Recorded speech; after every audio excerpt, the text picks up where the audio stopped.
بسم اللہ الرحمن الرحیم۔ السلام علیکم عزیز طلبہ۔ آن لائن کلاسز کا جو سلسلہ جاری ہے، جو موسم کی سختی کی وجہ سے تعلیمی ادارے جو ہے وہ بند کر دیے گئے ہیں اور آن لائن کلاسز کا سلسلہ جو ہے وہ جاری ہے۔ تو آج جو ہے ہم جو اردو فصل شعر کا نصاب ہے اس میں بڑی اہم نظم جو ہے وہ علامہ اقبال کی دو نظمیں شامل ہیں۔ ان کی پہلی نظم جو ہے وہ خطاب با جوانان اسلام کے عنوان سے ہے اور یہ بڑی اہم نظم ہے اور علامہ اقبال کی فکر کی ترجمانی کرتی ہے۔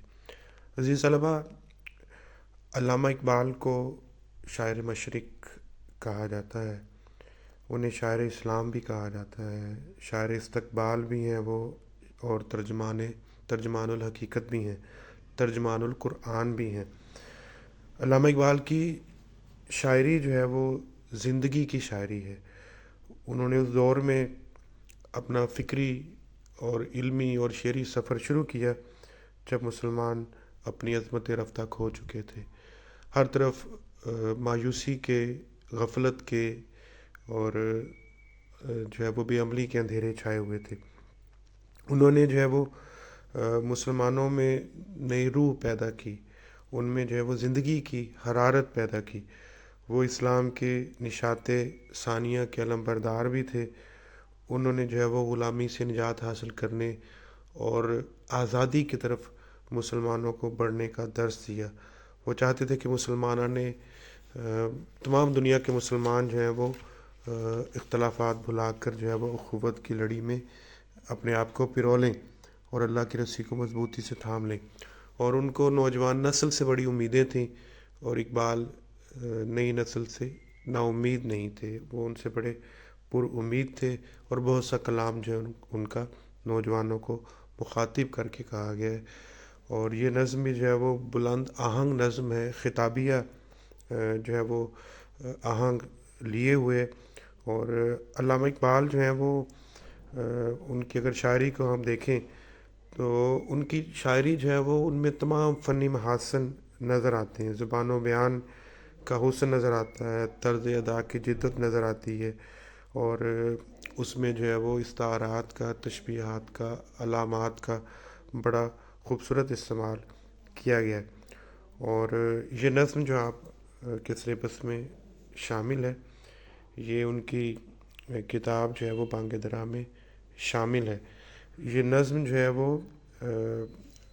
یہ در حقیقت 1914 میں پہلی دفعہ انجمن حمایت اسلام کے سالانہ جلسے میں پڑھی گئی۔ یہ ایک قطعہ ہے جس میں علامہ اقبال نے جو ہے وہ مسلمانوں کو جھنجھوڑا ہے، شاندار ماضی یاد دلایا ہے، نوجوانوں کو ان کی غفلت پر جگانے کی کوشش کی ہے، ان میں احساس پیدا کرنے کی کوشش کی ہے کہ تمہارا تعلق کس عظیم قوم سے ہے اور تمہیں بھی اپنے اندر اسلاف کی خوبیاں پیدا کرنی چاہیے، جیسے وہ دین اسلام کو پھیلاتے پھرتے تھے۔ صفت جام جو ہے وہ گردش میں رہا کرتے تھے، ان میں خودداری تھی، ان میں جذبہ عمل پایا جاتا تھا، ان میں جرأت رندانہ پائی جاتی تھی، اور وہ اللہ کی خاطر، اللہ کے رسول کی خاطر پوری دنیا میں جو ہے وہ پھرتے تھے، جنگیں لڑتے تھے، اور نوجوانوں کو احساس دلا رہے ہیں کہ وہ تو غفلت میں پڑ چکے ہیں، بے عملی کا شکار ہیں، اور ان میں جو ہے وہ دینی غیرت باقی نہیں رہی اور وہ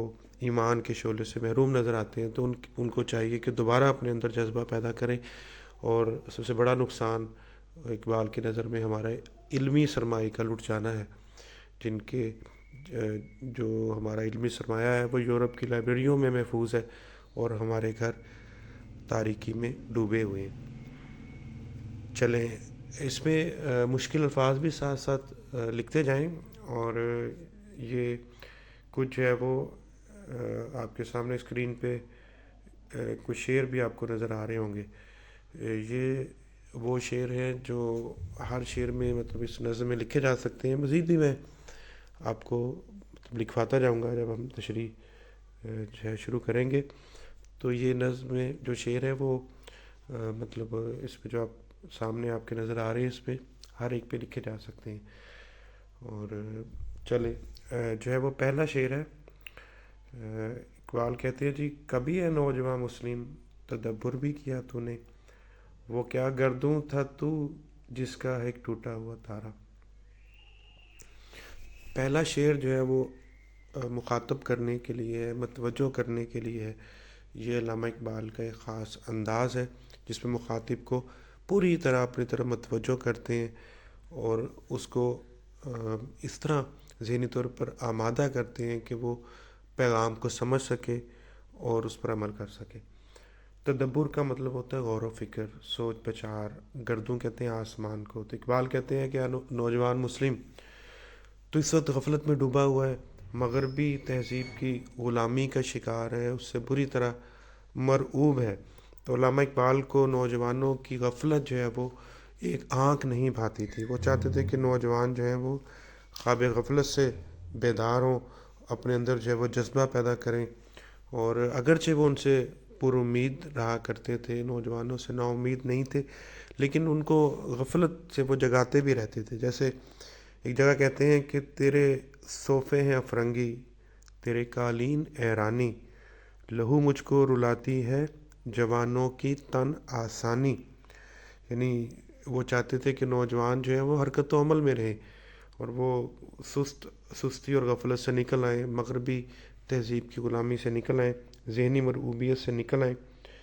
تو اس لیے مخاطب کر کے کہتے ہیں کہ تو کس عظیم الشان قوم کا فرزند تھا، تیرے آباء و اجداد جو ہیں وہ کن اعلیٰ خوبیوں کے مالک تھے، کن اوصاف کی وجہ سے وہ پوری دنیا پر چھائے ہوئے تھے۔ اور جب ایک ستارہ آسمان پر جگمگا رہا ہوتا ہے تب وہ بھی آسمان ہی کہلاتا ہے۔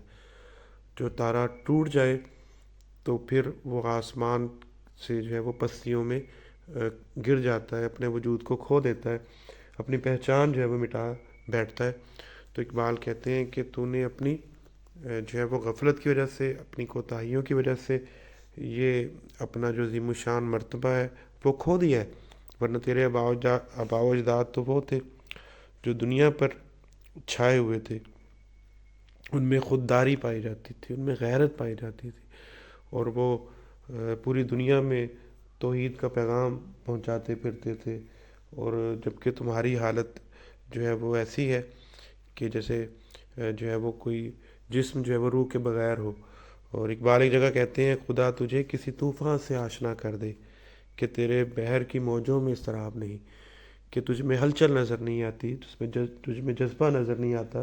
یعنی کہنے کا مطلب یہ ہے کہ تو اپنی غفلت کی وجہ سے اپنے مرتبے سے محروم ہو چکا ہے۔ کبھی دنیا تیرے آباء و اجداد کو رشک بھری نظروں سے دیکھا کرتی تھی، تیرے آباء و اجداد کے کارنامے جو ہیں وہ رہتی دنیا تک یاد رکھے جائیں گے، لیکن ہے تو انہی کا وارث، لیکن در حقیقت جو ہے وہ ان کی میراث کو کھو بیٹھا ہے، ان کے نقش قدم پر سے وہ دور ہو چکا ہے، لہٰذا تو ذلت کا شکار ہے اور مغربی مرعوبیت کا شکار ہے۔ تو میں تجھے اس مرعوبیت سے نکلنے کا نسخہ بتاتا ہوں۔ یعنی اس کے بعد کے جو اشعار آ رہے ہیں ان میں علامہ اقبال جو ہے وہ نقشہ کھینچتے ہیں پورا کہ ان کے آباء و اجداد کی کیا شان تھی، ان میں کیا اوصاف پائے جاتے تھے، ان میں کیا خوبیاں پائی جاتی تھیں جس کی وجہ سے دنیا پر چھائے ہوئے تھے۔ اچھا، اس نظم کا جو ہے نا وہ دوسرا اور تیسرا شعر یہاں پر اس پہ نشان لگا لیں، دوسرا اور تیسرا شعر جو آج ہم پڑھ رہے ہیں۔ تو اس میں کہتے ہیں کہ تجھے اس قوم نے پالا ہے آغوش محبت میں، کچل ڈالا تھا جس نے پاؤں میں تاج سر دارا۔ تو تاج سر دارا جو ہے وہ تلمی کے طور پر استعمال ہوا ہے، اور دارا کے سر کا تاج، اور دارا عظیم الشان ایرانی شہنشاہ گزرا ہے، اور دارا جو ہے وہ لقب تھا اس دور میں ایرانی بادشاہوں کا، اور ایک کے بعد ایک جو ہے وہ اپنے وقت کا بڑا شہنشاہ آتا گیا، اور وہ تکبر جو تھا، وہ رعونت جو تھی، وہ ایرانی بادشاہوں میں نسل در نسل چلتی رہی۔ اور جب حضور صلی اللہ علیہ وآلہ وسلم نے ایران کے بادشاہ خسرو پرویز کو خط لکھا، اسلام کی دعوت دی، تو اس نے تکبر کی وجہ سے، حقارت کی وجہ سے جو ہے وہ آپ کے نامہ مبارک کے ٹکڑے کر دیے تھے۔ تو آپ نے فرمایا تھا کہ اس کی سلطنت بھی اسی طرح ٹکڑے ٹکڑے ہو جائے گی، اور بہت جلد جو ہے اس کی سلطنت ٹکڑے ٹکڑے ہوئی۔ اور اس وقت جو ہے وہ خود تو اپنے بیٹے کے ہاتھوں مارا جا چکا تھا. حضرت عمر فاروق رضی اللہ تعالیٰ عنہ کے دور میں ایران جو ہے وہ فتح ہوا تھا, اور اس میں جو ہے نا وہ جو دارا کا تاج تھا, وہ اس کے جو کسریٰ کے کنگن تھے وہ مجاہدین کو پہنائے گئے تھے. اور اس میں مطلب پورا وہ اقبال جو ہے وہ نقشہ ہماری آنکھوں کے سامنے کھینچ دیتے ہیں. وہ عظیم الشان واقعہ یاد دلاتے ہیں کہ ایران جو سپر پاور تھا, اپنے دور کی بہت بڑی سلطنت تھا ایران, جس کو شکست دینے کا اس دور میں تصور نہیں کیا جا سکتا تھا. اور ان کی بہت بڑی جو ہے وہ مطلب ان کی ریاست تھی, ان کا نظام تھا, بہت بڑی فوج تھی, بہت دولت کے انبار لگے ہوئے تھے. اس کے مقابلے میں اہل عرب جو تھے وہ ظاہر اس وقت باقاعدہ فوج تھی, اور اس وقت جو ہے وہ بے سر و سامانی کا عالم تھا. اور اس بے سر و سامانی کے عالم میں تعداد میں بہت کم ہونے کے باوجود وہ صحرائی آندھی کی طرح اٹھے, اور دیکھتے دیکھتے انہوں نے جو ہے وہ ایرانی سلطنت کا خاتمہ کر دیا. وہ سلطنت جو صدیوں سے قائم تھی اور جو اس دور کے لحاظ سے بہت بڑی سلطنت تھی. تو اقبال کہتے ہیں کہ اے نوجوان, تو کیوں باطل قوتوں سے خوفزدہ ہے, تجھ پر کیوں مرعوبیت طاری ہے, کیوں جو ہے وہ تو سوچتا ہے کہ دنیا میں جو مادی طاقتیں ان کو شکست نہیں دی جا سکتی. میں تجھے بتاتا ہوں کہ تیرے واقعات کتنے عظیم الشان تھے کہ اس بے سر و سامانی کے عالم میں انہوں نے ایرانیوں کا تکبر خاک میں ملا دیا تھا. جو دارا کے سر کا تاج تھا وہ پاؤں تلے روند ڈالا تھا. اصل میں وہ جو ہے وہ خودداری کی بات کر رہے ہیں اقبال, کہ تمہارے آباء و اجداد میں خودداری تھی, غیرت پائی جاتی تھی. اور اس میں نا ایک شعر ہے, یہ آپ کو سرخ روشنائی سے لکھا ہوا نظر بھی آئے گا. یہ اسی نظم کا شعر ہے. نہ جانے کیوں اس کو جنہوں نے سلیبس میں یہ نظم شامل کی انہوں نے اس شعر کو شامل کیوں نہیں کیا. بہرحال کمال کا شعر ہے. غرض میں کیا کہوں تجھ سے کہ وہ صحرا نشیں کیا تھے, جہاں گیرو جہاں دارو جہاں بانو جہاں آرا. اگر دیکھا جائے تو اقبال نے دریا کو کوزے میں بند کر دیا ہے, اور کس عمدہ طریقے سے جو ہے وہ جو مسلمان صحرا نشیں تھے, بدو تھے, ان کا مرتبہ بیان کیا ہے کہ وہ پوری دنیا میں مطلب دین اسلام پھیلاتے پھرتے تھے. انہوں نے دنیا کو حکمرانی کے طور طریقے سکھائے, جہاں بانی کے یعنی مطلب حکمرانی کے طور طریقے سکھائے, حکومت کیسے کی جاتی ہے, یہ سب کچھ انہوں نے سکھایا. یعنی اقبال یہ کہنا چاہ رہے ہیں کہ تیرے باوجداد تو بڑے خوددار تھے, بڑے غیرت مند تھے, اور وہ جو ہے وہ ایسے مطلب معاشرے سے تعلق رکھتے تھے, عرب کی سرزمین سے تعلق رکھتے تھے. تو وہ اٹھے اور انہوں نے دنیا کا جغرافیہ بدل ڈالا, دنیا کی تاریخ بدل ڈالی. جیسے ایک اور شعر میں علامہ فرماتے ہیں کہ مٹایا کیسر و کسریٰ کے استبداد کو جس نے, وہ کیا تھا زور حیدر فقر بوذر صدق سلمانی. کہ کیسر و کسریٰ یعنی ایران اور رومن امپائر جو ہے وہ رومن جو بازنطینی سلطنت تھی, اور اس کو جو ہے وہ کس نے مٹایا, کس نے, کہ حضرت زور حیدر حضرت علی رضی اللہ تعالیٰ عنہ کی فقیری, ان کی جو ہے وہ شجاعت, ان کا جو ہے وہ بہادرانہ طرز عمل, اور اسی طرح حضرت ابو ذر غفاری رضی اللہ تعالیٰ عنہ کی فقیری, ان کی درویشی, اور حضرت سلمان فارسی کی سچائی, ان کی دین اسلام کے لیے لگن. یعنی وہ مادی طور پر دیکھا جائے تو بالکل تہی دست ہوتے تھے, لیکن انہوں نے اللہ کے احکامات اور اللہ کے نبی کی تعلیمات پر دل و جان سے عمل کیا.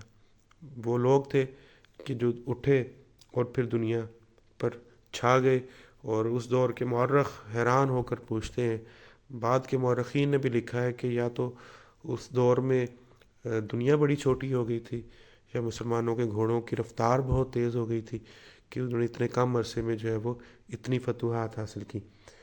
یہ سب جو ہے وہ اللہ اور اس کے رسول کے احکامات کے مطابق عمل کرنے کا نتیجہ تھا. تو وہ خوددار تھے, غیرت مند تھے, اور وہ پوری دنیا پر چھائے ہوئے تھے. اچھا, یہ تیسرا شعر ہے, تمدن آفریں خلاق آئین جہاں داری، وہ صحرائے عرب یعنی شتربانوں کا گہوارہ. شتربان کہتے ہیں اونٹ چرانے والے کو، گہوارہ مرکز، ویسے پنگوڑے کو کہتے ہیں، یا مراد ہے مرکز. تمدن آفریں، تہذیب سکھانے والا. خلاق آئین جہاں داری، حکمرانی کے طور طریقے سکھانے والے. دیکھیں یہ علامہ اقبال کی شاعری کا خاص وصف ہے کہ وہ بہت کم لفظوں میں پوری ایک جو ہے وہ تاریخ سمو دیتے ہیں، اور ایسے بلیغ اشارے کرتے ہیں کہ پورا واقعہ ہماری نظروں کے سامنے آ جاتا ہے، اور وہ بڑے خوبصورت انداز میں، بڑے پر اثر انداز میں اپنی بات آگے پہنچاتے ہیں. جیسے اس شعر میں انہوں نے جو مسلمان نوجوان کو اس کے آباء و اجداد کی عظیم الشان جو ہے وہ اس کا ماضی یاد دلایا. اس میں کہتے ہیں کہ یہ عرب کا جو خطہ تھا یہ انتہائی پسماندہ تصور کیا جاتا تھا. وہ شعر بھی ہے کہ نہ اس میں گھاس اگتی ہے نہ اس میں پھول کھلتے ہیں، نہ اس میں گھاس اگتی ہے نہ اس میں پھول کھلتے ہیں، مگر اس سرزمین سے آسماں بھی چھک کے ملتے ہیں.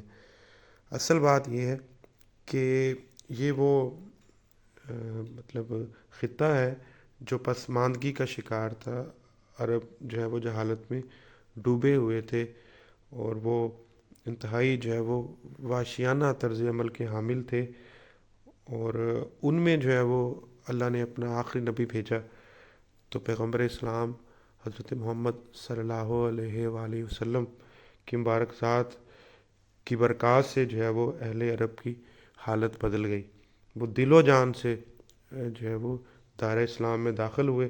انہوں نے اپنی زندگیوں پہ اسلام کو نافذ کیا اور دنیا کو دکھایا کہ اسلام جب ظاہر و باطن پر اپنا اثر ڈالتا ہے تو کیسے جو ہے وہ صورتیں بھی بدل جاتی ہیں، سیرتیں بھی بدل جاتی ہیں، اور پھر تاریخ بھی بدل جاتی ہے، جغرافیہ بھی بدل جاتے ہیں. تو شاعر کہتا ہے کہ وہ تھے کہ جنہوں نے سکھایا کہ تہذیب کیسے پروان چڑھائی جاتی ہے. لیکن تہذیب اور تمدن دو الگ الگ لفظ ہیں. تہذیب کا مطلب ہوتا ہے کہ شائستگی کہ برتاؤ کیسا ہونا چاہیے، یعنی تہذیب سکھاتی ہے کہ برتاؤ کیسا ہونا چاہیے، کیا کچھ ہونا چاہیے. اور تمدن کہتے ہیں پریکٹیکل شیپ اس کی، یعنی تہذیب کی جو عملی صورت ہوگی وہ تمدن کہلائے گی. تو دنیا میں تہذیب اور تمدن جو ہے وہ کبھی اکٹھے نہیں ہو سکے. ہونا تو بہت کچھ چاہیے لیکن بہت کچھ نہیں ہو رہا ہوتا، وہ ہو رہا ہوتا جو نہیں ہونا چاہیے. لیکن وہ ایسا دور تھا کہ جو تہذیب سکھا رہی تھی وہی کچھ تمدن جو ہے وہ اس کی جھلک دکھا رہا تھا. یعنی تہذیب جو ہے وہ اللہ کو ایک ماننے کا پیغام دیتی ہے، اللہ کو ایک ہی مانا جا رہا تھا. تہذیب جو ہے وہ سکھاتی ہے کہ اللہ کے رسول کی اطاعت کرنی ہے، ایسا ہی کیا جا رہا تھا. تہذیب سکھاتی ہے کہ جو عورتوں کے حقوق ہیں ان کا تحفظ کرنا ہے، اور ایسا ہی کیا جا رہا تھا. تہذیب سکھاتی ہے کہ دوسروں پر رحم کیا جائے، اور یہی کچھ تمدن کی شکل میں ہو رہا تھا. یعنی تہذیب اور تمدن ایک ہو چکے تھے. انہوں نے دنیا کو سکھایا کہ حکمرانی کے طور طریقے کیا ہوتے ہیں. آج دنیا میں جو ہے وہ بوڑھوں کا وظیفہ جو یورپ میں، امریکہ میں حکومت دیتی ہے کہ جو کام کرنے کے قابل نہیں رہتے، بوڑھے ہو جاتے ہیں، ان کو اسٹیٹ کی طرف سے وظیفہ ملتا ہے. بچہ پیدا ہوتا ہے تو اس کو جو ہے وہ وظیفہ دیا جاتا ہے، اور معذوروں کو جو ہے وہ وظیفہ دیا جاتا ہے. اور یہ سارے جو ہیں عمر لاز کہلاتے ہیں. دنیا میں آج عمر لاز، حضرت عمر کے بنائے ہوئے قوانین جو ہیں وہ آج نافذ ہیں. اور اس میں جو ہے وہ مطلب کہتے ہیں کہ انہوں نے سکھایا، تیرے آباء و اجداد نے سکھایا کہ حکمرانی کیا ہوتی ہے. کہ ایک حضرت عمر کا دور جیسے یاد کیا جاتا ہے کہ ایک عورت جو ہے وہ زیورات پہن کر جنگل میں سے، ویرانے میں سے گزر جاتی تھی، کوئی اس کو آنکھ اٹھا کر نہیں دیکھتا تھا. اور وہ کہا کرتے تھے کہ دریائے فرات کے کنارے کتا بھی مر گیا تو عمر اس کا جواب دہ ہوگا. اور انہوں نے دنیا کو سکھایا حکمرانی کیسے کی جاتی ہے. اور اینٹ کے نیچے، سر کے نیچے اینٹ رکھ کے جو ہے وہ لیٹا کرتے تھے، دوپہر کے وقت آرام کیا کرتے تھے. یہ سارے حضرت علی رضی اللہ تعالیٰ کی مثال دیکھیں، عثمان غنی کی مثال دیکھیں، بکر صدیق کی مثال دیکھیں، عمر بن عبدالعزیز کی مثال دیکھیں، تو یہ خلفائے راشدین دیکھیں. اس کے بعد جو ہے وہ ان کے نقش قدم پر چلنے والے حکمرانوں کے طرز عمل دیکھیں، صلاح الدین ایوبی کی مثال دی جا سکتی ہے. کہتے ہیں کہ انہوں نے جو ہے وہ کس طرح دنیا کا نقشہ بدلا، دنیا کو سکھایا کہ اسلام کا پیغام کیا ہے. کہتے ہیں کہ انہوں نے جو ہے وہ بتایا کہ حکمرانی کے طور طریقے کیا ہوتے ہیں. ایسا بھی تاریخ میں ہوا کہ مسلمانوں نے ایک یعنی ایران کا ایک شہر جو ہے فتح کیا، اور اب ایرانی فوج جو جن کا اپنا ملک تھا وہ اپنے ملک میں ہی لوٹ مار کرتی پھر رہی تھی، اور مسلمانوں کو اتفاق سے وہ شہر چھوڑنا پڑا. تو جب غیر مسلم ہوتے ہیں ان سے حفاظت کے لیے جو ہے ان سے جو ہے وہ مطلب ان سے جزیہ لیا جاتا ہے تاکہ ان کے جان و مال کی عزت کی حفاظت کی جا سکے. اور مسلمان جب وہ چھوڑ کے جا رہے تھے کہ بھئی اب ہم آپ کی حفاظت نہیں کر سکتے کیونکہ ہم اب یہاں سے جا رہے ہیں، حالانکہ مسلمان حملہ آور تھے، لیکن وہ مقامی لوگ رو رہے تھے کہ آپ ہمیں چھوڑ کے نہ جائیں، کہ ہمیں اپنی ہی فوج سے خطرہ ہے، کیونکہ مسلمانوں نے شاندار کردار کا مظاہرہ کیا اور دنیا میں اس سے پہلے اس کی مثال نہیں ملتی. تو شاعر کہتے ہیں کہ وہ کیا تھے، معمولی اونٹ چرانے والے تھے، معمولی بدو تھے، یعنی ایسا اسلام نے جو ہے ان کو بدل ڈالا کہ وہ جو جانوروں پر رحم نہیں کرتے تھے، وہ انسانوں پر رحم نہیں کرتے تھے، وہ جو ہے وہ سب پر مہرباں ہو گئے، اور دیانت داری، ایمانداری، غیرت، خودداری، یہ سب اوصاف ان میں پائے جاتے تھے. اس لیے دنیا ان کی عزت کرتی تھی، یعنی ان کا نام ہی کافی تھا، ان کا یعنی مسلمان ہونے کا حوالہ ہی کافی تھا، دنیا ان کے سامنے سر جھکا دیتی تھی. تو یہ تیرے بااجداد کی عظمت کا جو ہے وہ مطلب ایک روشن باب ہے، اور تجھے جو ہے ان سے چراغ لینا چاہیے، ان سے روشنی حاصل کرنی چاہیے. اور چوتھا شعر ہم پڑھیں گے. سما الفقر فخری کا رہا شان عمارت میں، سما الفقر فخری کا رہا شان عمارت میں، باب و رنگ و خال و خط چہ حاجت روئے زیبارہ.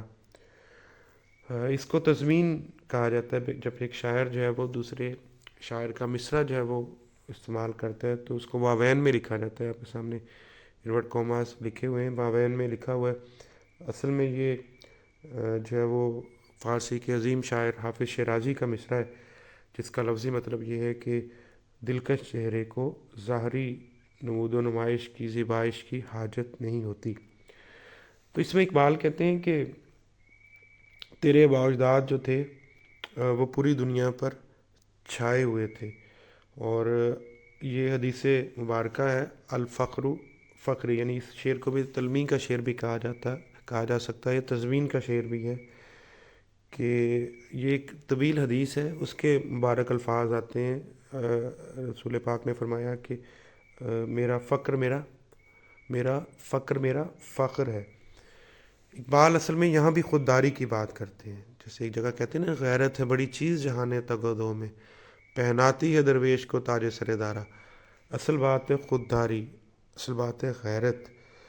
کہتے ہیں کہ تیرے بااجداد جو تھے وہ الفقر فخری کی چلتی پھرتی تصویر تھے، ٹھیک ہے، یعنی وہ ان کی حکمرانی میں جو ہے وہ ایک درویشانہ شان نظر آتی تھی. یعنی ان کو حکومت ملتی تھی تو وہ اور عاجز ہو جاتے تھے، اور وہ حکمران جو تھے بندوں میں اور اپنے درمیان فاصلہ نہیں رکھتے تھے، اور وہ بڑے بڑے محلات تعمیر نہیں کرتے تھے، وہ سادہ زندگی بسر کرتے تھے.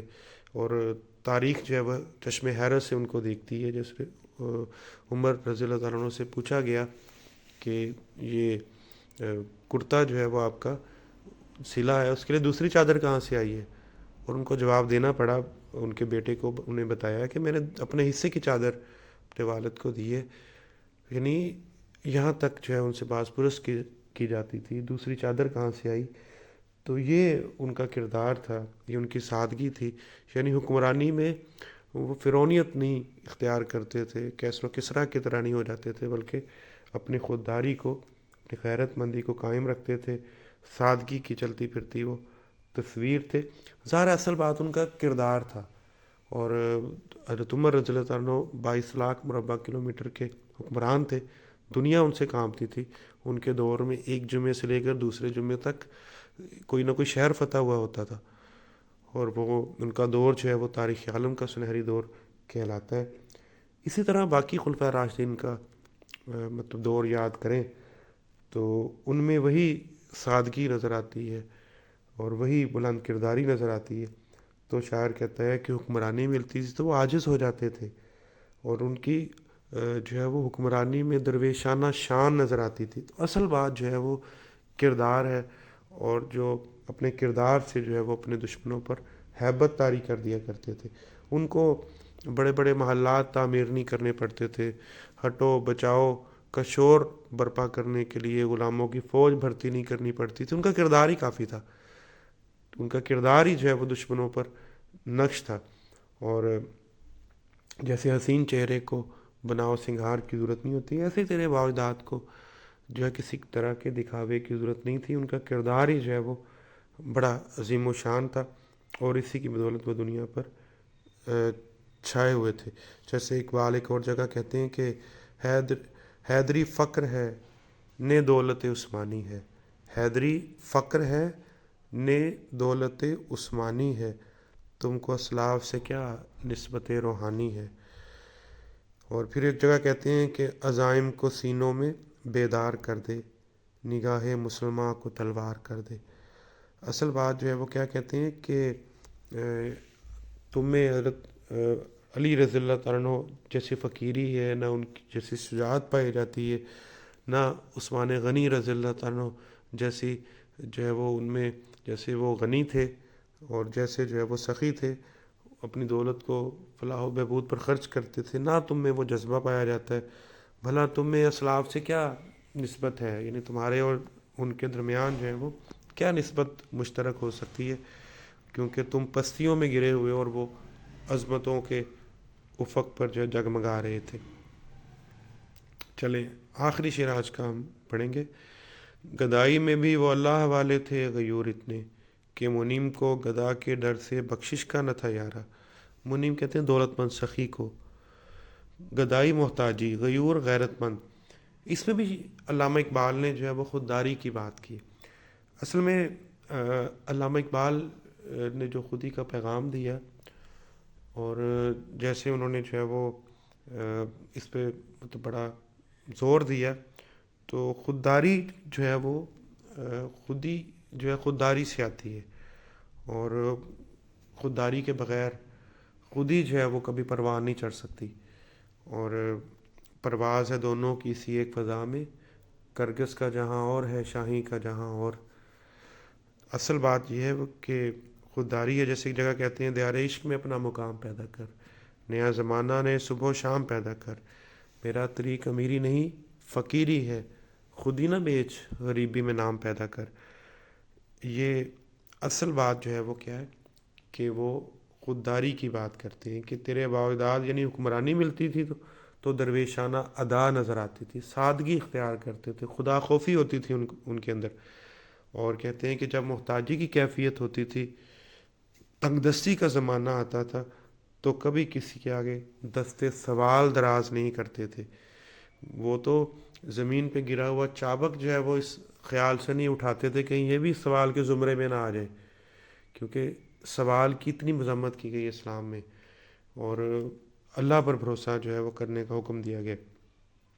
شاعر کہتا ہے کہ وہ تو بڑے خوددار لوگ تھے، کسی آگے ہاتھ نہیں پھیلاتے تھے، اور ظاہر ہے وہ تنگ دستی میں مطلب جو اس کا دور ہوتا تھا، جو تہی دستی کا زمانہ ہوتا تھا، وہ کبھی اس میں کبھی کسی کے در پہ نہیں جاتے تھے، کبھی کسی مدد نہیں مانگتے تھے، بلکہ خودداری کو اپنی قائم رکھتے تھے، اور یہی وجہ ہے کہ دولت مندوں پہ بھی ان کا دبدبہ تھا۔